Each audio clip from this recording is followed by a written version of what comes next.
జాగృతి జనం బాట పేరు మీద జనాల తిరుగుతున్న కవితక్క చేతిపాటి పాలన కంటే ఎక్కువ కారుపాటి పాలనలనే భూములు కబ్జా అయినాయని మొన్నట్లా ఎమ్మెల్యే మాధవరం కృష్ణారావు మీద బగ్గనే ఆరోపణలు చేసింది కదా.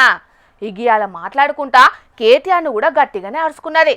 అట్లనే గీ మాట కూడా అన్నది. కవితక్కను కారు పార్టీ నుంచి బయటికి పంపించినాక జాగృతి పేరు మీదనే ప్రజా సమస్యల మీద పోరాటాలు చేస్తున్నది గాని కొత్త పార్టీ వెట్టుడో లేకుంటే వేరే పార్టీలో ఏరుడో అయితే చేయలేదు. కాకుంటే ఇవాళ మాత్రం ఏకంగా ఏదో రోజు సీఎం అయితా 2014 నుంచి ఇప్పటిదాకా జరిగిన అన్యాయాల మీద విచారణ కూడా చేస్తా అని జర గట్టిగానే వార్నింగ్ ఇచ్చినట్టే మాట్లాడింది. ఇక రేవంత్ రెడ్డి ఎన్నో మాటలు మాట్లాడింది కానీ చర్యలు మాత్రం తీసుకుంటలేడు. కానీ నేను మాత్రం విడిచిపెట్టా, వాళ్ళ తప్పుల మీద సిబిఐకి ఫిర్యాదు చేస్తానని చెప్పింది. ఇక మా ఇంటాయన పేరు పార్టీ అధికారంలో ఉన్నప్పుడు ఎక్కడ వినవడలేదు, ఏ ఒక్క తప్పు పని కూడా అప్పుడు మేము చెయ్యలేదు. అయినా ఇప్పుడు ఆయన ఏదో తప్పు చేసిండు, అక్రమంగా భూములు పట్టా వేసుకున్నారు అన్నట్టు మా ఇంటాయన మీద తప్పుడు ఆరోపణలు చేస్తున్నారు. 2019లోనే ఆ భూముల నుంచి మా ఇంటాయన బయటకు వచ్చిండు. ఇక 2022లో ఆ భూముల మార్పిడికి మరి కేటీఆర్ ఎట్లా సంతకం పెట్టిండు, దానికి ఆయన సమాధానం చెప్పాలని సవాలేసింది. కారు పార్టీ పాలనల ప్రతిపక్ష పార్టీ లీడర్ల ఫోన్లు మస్తుగా ట్యాపింగ్ చేసిరని బగ్గన విమర్శలు చేసిరు కదా. ఇప్పుడు కవితక్క కూడా అదే రాగం అందుకున్నది. Let time decide. ఎప్పుడన్నా ఎవరైనా ఎంక్వైరీ చేస్తే డిసైడ్ అయితే చూద్దాం. ఏమీ కాకపోతే నాకెప్పుడో ఒకసారి టైం వస్తుంది కదా. దేవుడు దయ ఉంటే నేను ముఖ్యమంత్రి అయితే కదా ఒకనాడు.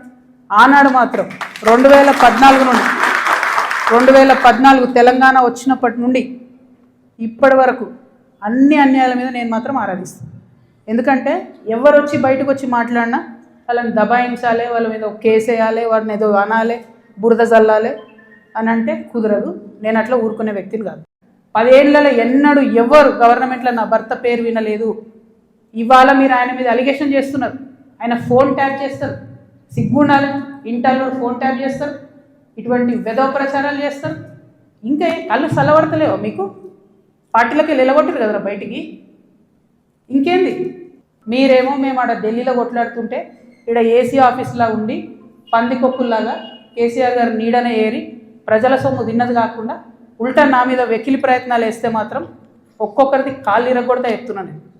నాకు ఇట్లాంటి భాష మాట్లాడడం ఇష్టం ఉండదు. ఇలా మాట్లాడక తప్పని పరిస్థితి అవుతుంది.